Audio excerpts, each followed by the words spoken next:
الحمد لله رب العالمين والصلاة والسلام وبارك على عبده ورسوله نبينا محمد وعلى آله وأصحابه أجمعين أما بعد. Allah subhanahu wa ta'ala Fussilet surüsünün 33. ayetinde şunday deydi. وَمَنْ أَحْسَنَ قَوْلًا مِمَّنْ دَعَا إِلَى اللّٰهِ وَعَمِلَ صَالِحًا وَقَالَ إِنَّنِي مِنَ الْمُسْلِمِينَ deydi. Allah'tan özünü gana çakırıp, solih amalın jasap, men çındığında musulmanlardanmın degen adamdın sözünün dağı en mıqtı kimdin sözü var deydi. O men ahsana qawlan deydi. Kimdin sözü ahsan en mıqtı deydi. Albatta İslamды kabul kılıp, men musulmanmın dep, oşol İslamga salih amal jasap, Allah subhanahu wa ta'alanın tek gana özüne çakırgan adamdın sözü en mıqtı bolboyu. Jana Peygamberimiz sallallahu aleyhi ve sellem'dagi Abdullah ibn Mas'ud'dan gelgen hadiste şunday deydi. Nazzarallahu imra'an semi'a minna şeyin febellagahu kema semi'a ferubba muballigh a'wa min sami' deydi. Bizden bir nerse ugup kanday uksa oşondoy yetkizgen adamdın Allah subhanahu wa ta'ala yüzünü nazardu, nurdu, süykümdүү kılsın deydi. Balkim oşol hadis yetkizilgen adam ukkan adamga garaganda jakşyraak düşünüp kalar deydi. Mına bul hadisten da garap görsök Peygamberimiz sallallahu aleyhi ve sellem dua kılıp Allah subhanahu wa ta'ala kimdin yüzünü nazardu, süykümdүү, nurdu kılsın deydi. Oşol bizden hadiste kanday ugup oşondoy yetkizgendin deydi. Bul jakta ugup özüle düşünüp özüle amal jasasa degen jok. Albatta yetkizgendin febellagahu deydi. Oşol hadisti yetkizse deydi.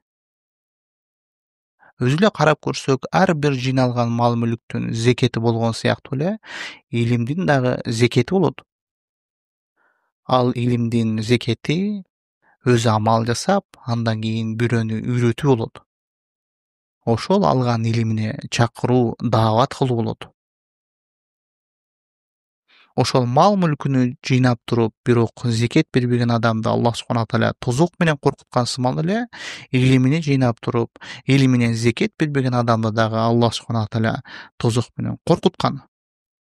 Peygamberimiz sallallahu aleyhi ve sellem aytat: "Men ketemel ilme elcemahu Allahu bil jami minen nar" deydi. Kimde kim ilimni jaşırsa Allah subhanahu wa ta'ala аны otton bolgon jügön menen jügönдөp koyot deydi. Oşonduktan adam balası özü үйрөнгөн, özü jetken jakşylыкka bürönü üretip, aga dagı jetkizgenge hareket kılış kerek.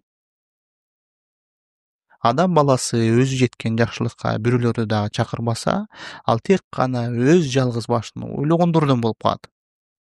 Al eme Peygamberimiz sallallahu aleyhi ve sellem aytatko: "La yu'minu ahadukum hatta yuhibba li ahihi ma yuhibbu li nafsihi" deydi.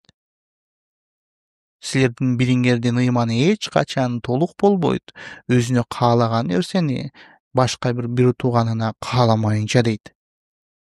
Demek, ymany toluk bolgon adam özü jetken jakşylykka başka bir tugandaryndagy çakırıp, alar da oşol jakşylykka jetkenini kalayt. Al em oşol jetken jakşylyklarynın eň jakşysy bul dünýede dagı ahiretde dagı baktylуулukdun eýesi bolgon İslam dini emespi? Oşonduktan adam balası özü Allah'ты tanıp, ana rasuluna kölük ötüp, dinini İslam kılıp kabuldagan soň başka birlerge dagı oşol jakşylykty jetkizenge hareket kılat. Boluşunçal adam oşol jakşylykka iyi bolup kalsın dep özüniň eň jakyn tugan tuguşkandaryndan başlaýdy. Peygamberimiz sallallahu aleyhi ve sellem'de dagı Allah subhanahu wa ta'ala Şura surasının 114. ayatında uşunday dep buyurganday: "Ve enzir aşiretukel akrabin" deydi. Sen özüňe jakyn bolgon tugan tuguşkandaryňdy eskertkin deydi. Oşonda Peygamberimiz sallallahu aleyhi ve sellem bütkül özüne jakyn bolgon tugan tuguşkandaryny, Qurayştardy, jada kalsa özünün kızını dagı çogultup, alarga eskirte başlaydı. Анан алардын арасында ал эскерүүнү кабыл кылгандар дагы болду, кабыл кылбагандар дагы болду, уккандар дагы болду, укпагандар дагы болду. Укпагандарды укпайт экен деп пайгамбарыбыз саллаллаху алейхи вассалам токтоп калган жок. Ошондуктан адам баласы ким кайсыл жерде кандайча кабыл кыларын билбесе дагы айтчу сөзүн айта берет. Анда Аллах субхана тааля эгерде кааласа сен аркылуу хидаятка, туура жолго салат. А каалабаса ошол бойдон калат. Ал эми туура жолго адамдарды салуу бул биздин милдет эмес, биздин мүмкүнчүлүгүбүз жок ага. Биз тек гана туура жолду көрсөтүп коебуз. Аны Аллах субхана тааля эгерде кааласа өзү гана ага салат. Бакара сүрөсүндө Аллах субхана тааля «Лейса алейка худахум, валекин Аллах яхди ма яшаа» дегендей. Сен аларды туура жолго сала албайсың, ал эми Аллах субхана тааля туура жолго салат, кимди кааласа дейт. Эгерде адам баласы өзү каалаган адамын адаштырып, каалаган адамын туура жолго салгысы келгенде, анда пайгамбарыбыз саллаллаху алейхи вассалам дагы бүткүл тууган туушкан, тааныш билиштерин баарын туура жолго салмак. Бирок бул хидаят Аллахтын гана колунда, а биз тек гана ошол хидаятка иршад, көрсөтмө берүүчүбүз, жол көрсөтүп коюучуларданбыз. Ал эми ал кабыл кылабы, кабыл кылбайбы, Аллах субхана тааlanын жүрөгүн ачабы, ачпайбы, ал Аллахтын гана колунда. Жана ошол пайгамбарыбыз саллаллаху алейхи вассалам дагы даватынын биринчи башында тууган туушкандарынан баштаган сыяктуу эле сахабалар дагы өзүнүн жакындарынан баштаган. Өздөрү эмне билсе, бала чака, үй бүлө, ата эне, бүт тууган туушкандарына чакырып үйрөтүшкөн. Жана ушул өздөрү билип, бирөөлөрдү ошол билген нерсесине чакыруу аларды мухлисиндерден кылды, ыхластуулардан кылды. Себеби бул өздөрү үйрөнгөн нерсени бирөөгө каалоо алардын ихласына далалат кылат. Эгерде сахабалар дагы ушул динди, мээнетти жашырса, анда бул дурус дин бизге кайдан жетмек эле? Бирок алар жөн турбастан ошол динди өздөрү катуу аракет менен үйрөнүп, анан өздөрү салих амал жасап, анан болгон жакын тууган туушкандарына, тааныш билиштерине айтып атып, ошол күндөн азыркы күнгө чейин ислам келди. Ошондуктан Аллах субхана тааля «Кунтум хайран уммати ухриджат линас та'муруна бил ма'руф ва танхауна анил мункар» деди. Силер адамдардын арасынан алынып чыккан эң мыкты үммөт болдуңар. Силер жакшылыкка чакырып, жамандыктан кайтарасыңар деди. Ошол адамдардын арасындагы эң мыкты үммөттүн бирден бир сыпаты алар жакшылыкка чакырып, адамдарды үндөп, жамандык нерселерин көрсө андан кайтарып, эскертип турат. Ошондуктан алар эң мыкты үммөт деп, хайран уммати деп аталды. Себеби бул дин аманат. Ал жеке бир адамдын гана илими эмес. Ал Аллах субхана тааля атайын вахий кылып расулуна өзүнүн элчисине жөнөтүп, жана Аллах менен анын элчиси бизге аманат кылып тапшырып кеткен илим. Анан ошол дурус, туура илимди өзүбүздүн урпактарыбызга, үммөткө тапшырыш биздин милдет болот. Алар үйрөнгүсү келеби, үйрөнгүсү келбей, угабы, укпайбы айтышыбыз керек. Сахабалар дагы алар тигинин үйрөнгүсү келет экен, тигинин үйрөнгүсү келбейт экен деп, үйрөнгүсү келгенге айтып, үйрөнгүсү келбегенге айтпай коебуз деген эмес. Биздин мойнубузда тек гана айтыш, ал эми хидаят бул тек гана Аллахтын колунда. Пайгамбарыбыз саллаллаху алейхи вассалам «Ман яхдихиллаху фала мудилля лах». Кимди Аллах субхана тааля хидаят туура жолго салса, аны эч ким ал жолдон адаштыра албайт дейт. «Ва ман юдлил фала хадия ла». Ал эми кимди Аллах субхана тааля адаштырып койсо, аны эч ким туура жолго сала албайт дейт. Бирок биз ушул Аллах субхана тааляга чакыруу менетинде эки жагдайды биле кетишибиз керек. Анын биринчиси жакшылыкка чакырып, жамандыктан кайтаруу жагдайы. Анын экинчиси адамдарга шарият үйрөтүп, шарият илимин таркатуу. Ал эми жакшылыкка чакырып, жамандыктан кайтаруу маселесинде ар бир адам өз деңгээлинде жакшылыкка чакырып, жамандыктан кайтара берет. Себеби пайгамбарыбыз саллаллаху алейхи вассалам силердин бириңер бир жамандыкты көрүп калса, колу менен кайтарсын дейт. Болбосо тили менен кайтарсын дейт. Ал эми болбосо жүрөгү менен жек көрсүн дейт. Ал эми дагы башка хадисинде пайгамбарыбыз саллаллаху алейхи вассалам "Мен далла аля хайрин фалаху мисли ажри фаилих" дейт. Кимде ким бир жакшылыкты көрсөтүп койсо, ошол жакшылыкты кылган адамдын сообундай соо болот дейт. Ал эми шарият илимин үйрөтүү болсо, ал бир аз башкача болот. Ал пайгамбарлардын жолу. Ал жолду тутунгандан кийин, ал жолду үйрөнүп, изилдеп, билиш ага абзел. Жада калса, ошол пайгамбарлардын жолуну Аллах субхана тааля дагы биздин сүйүктүү пайгамбарыбыз Мухаммад саллаллаху алейхи вассаламга үйрөтүп турган. Аллах субхана тааля Юсуф сүрөсүнүн 108 аятында ушундай дейт: "Кул хазихи сабили ад'у илаллахи аля басира ана ва ман иттаба'ини ва субханаллахи ва ма ана минал мушрикин" дейт. Айткын, бул менин жолум. Мен жана мени ээрчигендер Аллахка илим менен чакырабыз. Жана Аллах аруу, таза зат. Мен мушриктерден эмесмин дегин дейт. Аллах субхана тааля бул сүрөдө пайгамбарыбыз саллаллаху алейхи вассаламга кандай даават кылышты үйрөтүп кетти. Бул аятта Аллах субхана тааля айткын деп эмнени үйрөтүп атат? Кул хазихи сабили. Ушул мынау жол менин жолум деп.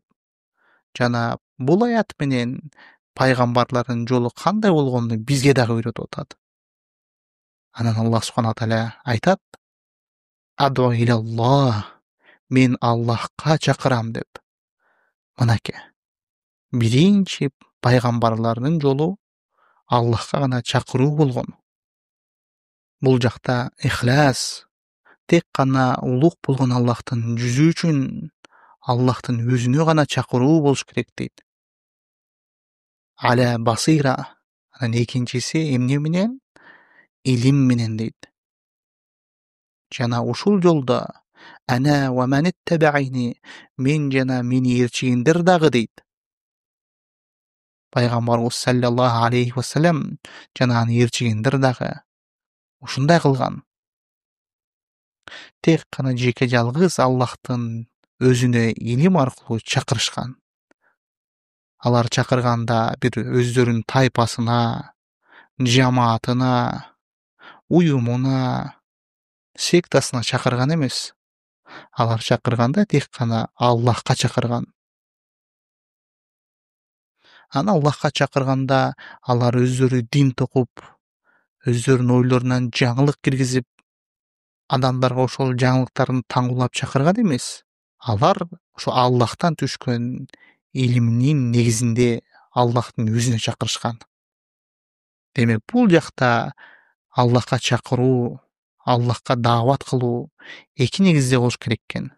Биринчиси Аллахтын өзүнө гана чакыруу, ихлас болуш керек.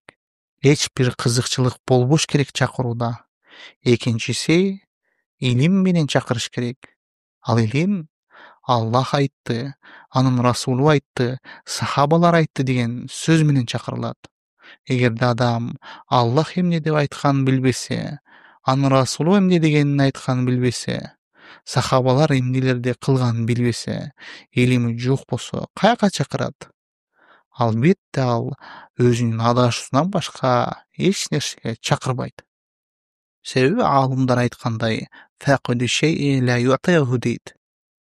Өзүндө жок адам бирөөгө бир нерсе бере албайт дегендей эле, Анда илим жок болсо, бирөөгө дагы илим тарката албайт. Өзүндө илимсиздик болсо, бирөөлөргө илимсиздикти гана таркатып калат. Ошентип өзү өнүп өспөгөн адам бирөөлөрдү дагы өндүрүп өстүрбөйт. Мына бул аятта Аллах субхана тааля бул менин жолум деп гана үйрөтпөстөн, мен жана мени ээрчигендер дагы ушундай кылат деди. Эгерде кимде-ким мен пайгамбарыбыз саллаллаху алейхи вассаламди ээрчигендерденмин, мен ахлу суннамын деген дагы адам ушундай кылыш керек.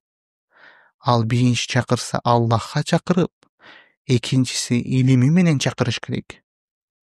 Ал эми кимде-ким илими жок Аллахка чакырса, ал пайгамбарыбыз саллаллаху алейхи вассаламдын жолун улабай, жана анын ээрчигендеринен болбоптур. Ошондуктан өзү Аллах субхана тааляга чакырып жаткан адамдын илими болуш керек. Пайгамбарыбыз саллаллаху алейхи вассалам Абдуллах ибн Умардан келген хадисте ушундай дейт: "Баллигу анни валау ая, ва ман казаба алейя мутааммидан фальятабавва мақадаһу минан нар" дейт. Менен жада калса бир аят болсо дагы жеткизиңиздер. Эгерде кимде-ким атайын мага калп айтса, ал өзүнүн ордуну тозоктон даярдай берсин дейт. Бул жерде пайгамбарыбыз саллаллаху алейхи вассалам менен бир аят угуп калсаңыздар дагы ошону жеткизиңиздер дегенден кийин, бирок ошол аятты жаттап, түшүнүп, билген гана адам жеткизиш керек. Эгер адам аятпы эмне экенин билбей туруп жеткизем десе, ал эмнени жеткизип жатканын өзү билбей калышы мүмкүн. Ошентип хадистин экинчи бөлүгүндө айткандай, кимде-ким атайын мага калп айтса, ал өзүнү тозокко даярдай берсин дегендей, өзүн тозокко алып барып алат. Билбегендиктин, наадандыктын себебинен анан пайгамбарыбыз саллаллаху алейхи вассаламга калп айта баштайт. Жада калса пайгамбарыбыз саллаллаху алейхи вассалам ошол тандалган Мустафа болгон пайгамбар болсо дагы динди өз чөнтөгүнөн сүйлөбөгөн. Аллах субхана тааля Najm сүрөсүнүн 3-аятында ушинтип айткандай: "Ва ма янтиqu анил хава, ин хува илля вахи юха" дейт. Ал өзүнүн хава каалоосу менен сүйлөй бербейт. Бул тек канага вахи түшүрүлгөн аян дейт. Мына бул аятта Аллах субхана тааля бул дин пайгамбарыбыз саллаллаху алейхи вассаламдын өзүнүн хавасынан, каалоосунан же оюнан токуп алган дин эмес. Бул дин биз ага түшүргөн вахи аян деди. Анан ошол Аллах субхана таалянын вахини адамдарга жеткизүүдө субханаллах, Аллах аруу зат деп, Аллахты бүткүл шириктерден тазалап, ва мана минал мушрикин, мен мушриктерден эмесмин дейт. Себеби мушриктердин бирден бир сыпаты, алар чакырышса Аллахка чакырбайт. Алар өздөрүнүн хавасына, оюнан токуп алган бир динине же тайпасына, сектасына чакырышат. Анан алар чакырышса илим менен чакырышпайт. Ошондуктан Аллах субхана тааля ва мана минал мушрикин деп үйрөттү. Мен мушриктерден эмесмин дегендери. Жана адамда ошол ихлас жана илим болгондо, ошол Аллахка чакырып жаткан адамдарды да караш керек. Алар кимдир, эудилерби, христиандарбы, мушриктерби же мусулмандарбы? Мусулмандар болсо кимдир? Алар жөнөкөй карапайым калкпы же ахли бида ва далалабы? Адашкан тайпабы? Адашкан тайпа болсо кайсыл тайпаларына кирет? Харижилерге киреби же суфилерге киреби? Ушул сыяктуу нерселерин карап, анан акырындык менен хикма, даанышмандуулук менен чакыра баштайт. Себеби дават кылып жаткан адамдын даваты дурус болушу үчүн ошол дават кылып жаткан адамдардан анализ алып, алар жөнүндө маалымат билип турушу зарыл. Жада калса пайгамбарыбыз саллаллаху алейхи вассалам сахабаларды дагы исламга чакырууда ар жерлерге жөнөтүп атканда жөнөкөй адамдарды жөнөткөн эмес. Пайгамбарыбыз саллаллаху алейхи вассалам ошо сахабалардын арасынан мыктыларын мыктысыны, илимдүүлөрүнүн илимдүүсүнү татыктуулардын татыктуусуну жөнөт турган. Мисал алсак, Абдуллах ибн Аббас айткандай, пайгамбарыбыз саллаллаху алейхи вассалам эмге Муазды жөнөттү дейт. Бул Муаз ошол сахабалардын аалымдарынын бири болчу. Анан жөн эле жөнөтпөстөн эскертип жатат. Эмне деп? Хадисте айткандай: "Иннека та'ти каумен мин ахлил китаб". Чындыгында сен ошол китеп ээлеринен болгон коомго барасың дейт. Демек сен чакырып жаткан эл кандай эл, кандай коомчулук экенин баяндап, сен барган коомчулук ал иудей жана христиандар китеп ээлери деди. فليكن أول ما تدعوهم إليه شهادة أن لا إله إلا الله وفي رواية أن يوحدوا الله. Сенин биринчи аларды чакыра турган нерсең Аллахтан башка сыйынууга татыктуу Кудай жок экенине күбөлүк өтүүсүнө чакыргын деди. Башка риваятта аларды тавхидке чакыргын деди. Аллахты жалгыздоосуна чакыргын деди. Мына бул хадистен билсек болот, пайгамбарыбыз саллаллаху алейхи вассалам туура дурус адамды тандап алып, андан кийин ошол чакырылчу адамдарды дагы сыпаттап берип, кайсыл адамдарга кетип атканын айтып, ошол адамдардын шек күмөнсүздөр болуп калса, даяр баргын дегендей кылып атат.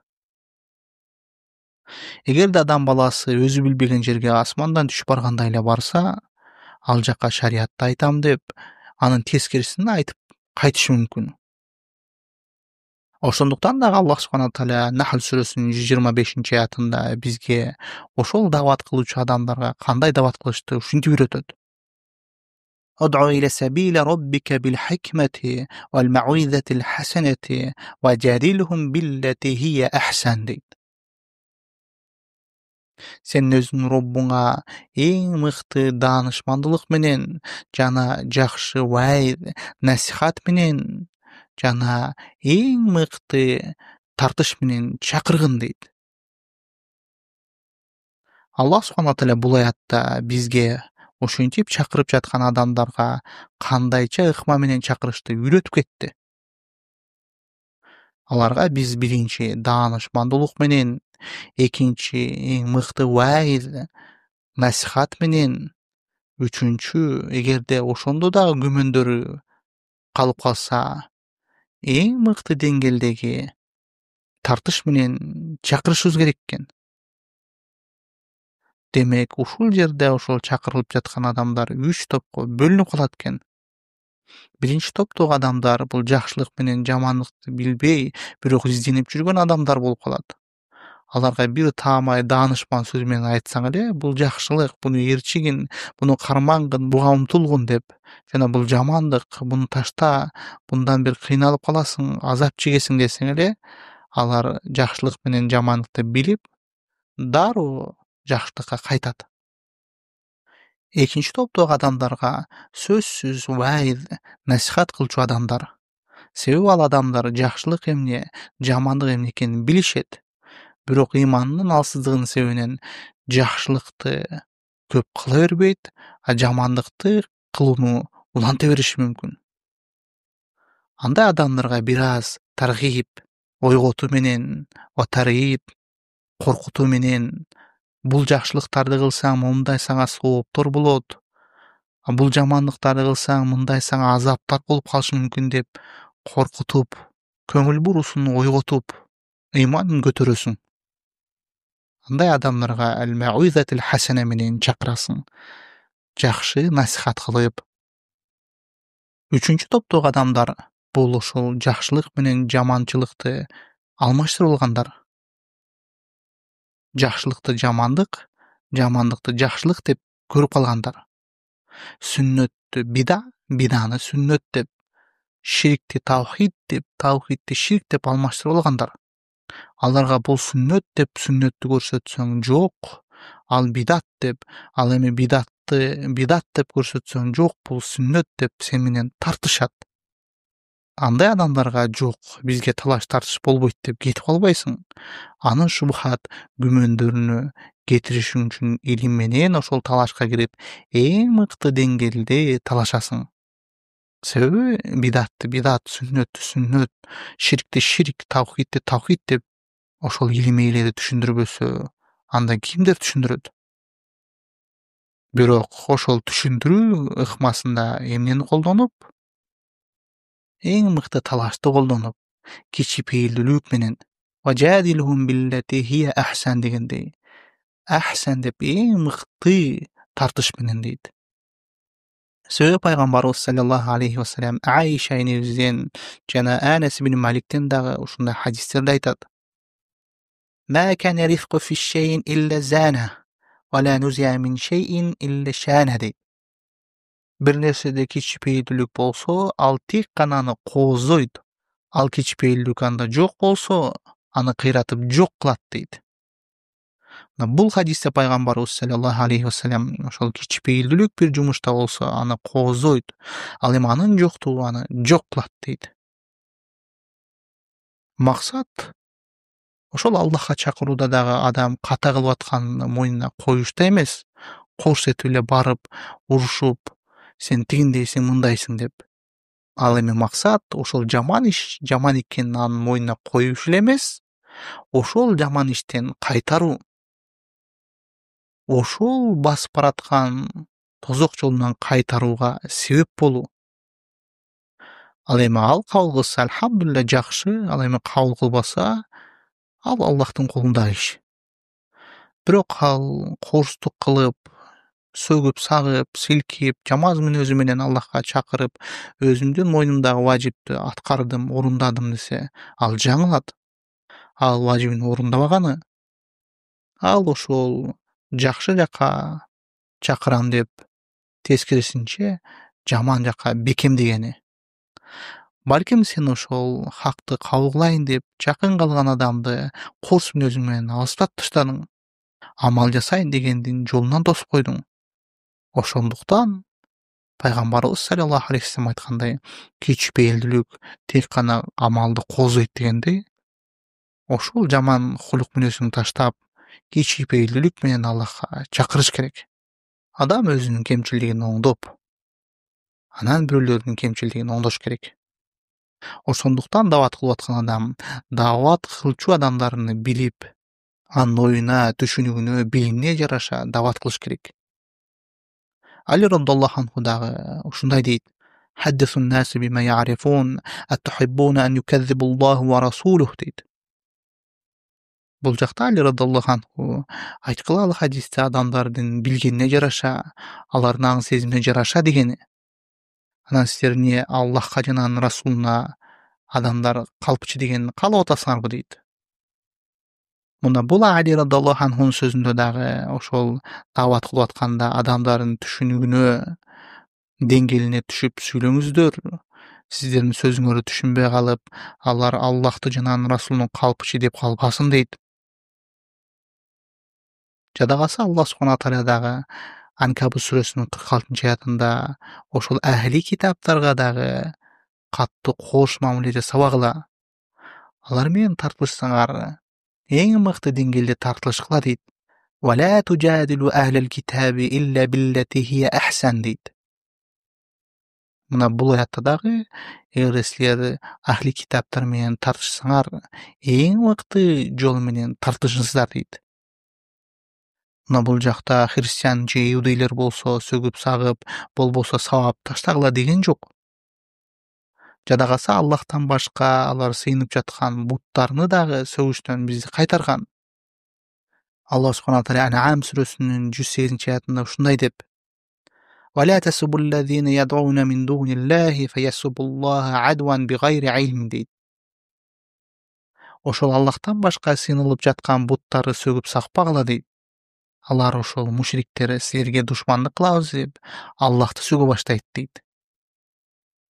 Өзү негизинде алардын буттарын сөгүп сагыш эмес, талкалап салса дагы эчтеке болбойт. Бирок алар ошо сага душмандык кылабыз деп сен сыйынып жаткан Аллахты дагы сөгүп сагып шылдыңдашы мүмкүн. Сен бирөөнүн ата энесине асылып, аны сөгө баштасаң, ал дагы жооп кылып сага ата энеңе асыла баштаган сыяктуу эле Аллахты дагы сөгүп салышы мүмкүн дейт. Ошондуктан адам ахли китап деп эле аларга оозго киргенди айта бербестен, билим менен мыкты деңгээлде тартыш керек. Ал эми билими жок болсо андай талаш тартышка кирбеш керек. Эмнеге билим зарыл? Себеби ал элдин шубухат күмөндөрүнө кетириш керек. Эгерде анда илим жок болсо, өзү ошол тартыштан күмөн, шубухаттар менен чыгышы мүмкүн. Мынакей ушундайча Аллахка чакырууда анын негиздерини, рүкүндөрүн, шарттарын айтып кеттик. Аларды кайра кыскача айтып кетсек, Аллахка чакырууда 2 негиз болуш керек. Биринчиси ихлас, тек гана Аллахтын өзүнө гана чакыруу. Экинчиси илим менен чакыруу болуш керек. Андан кийин Аллахка чакырып жаткан адамдарды 3 топко бөлүп, 3 ыкма менен чакырыш керек экен. Биринчиси хикма, даанышмандуулук менен. Экинчиси аль-муайзатил хасана, жакшы насихат менен. Үчүнчүсү эң мыкты деңгээлдеги тартыш менен. Вассалаллаху вассалам аля набийина Мухаммад ва аля алихи ва асхабихи аджмаин.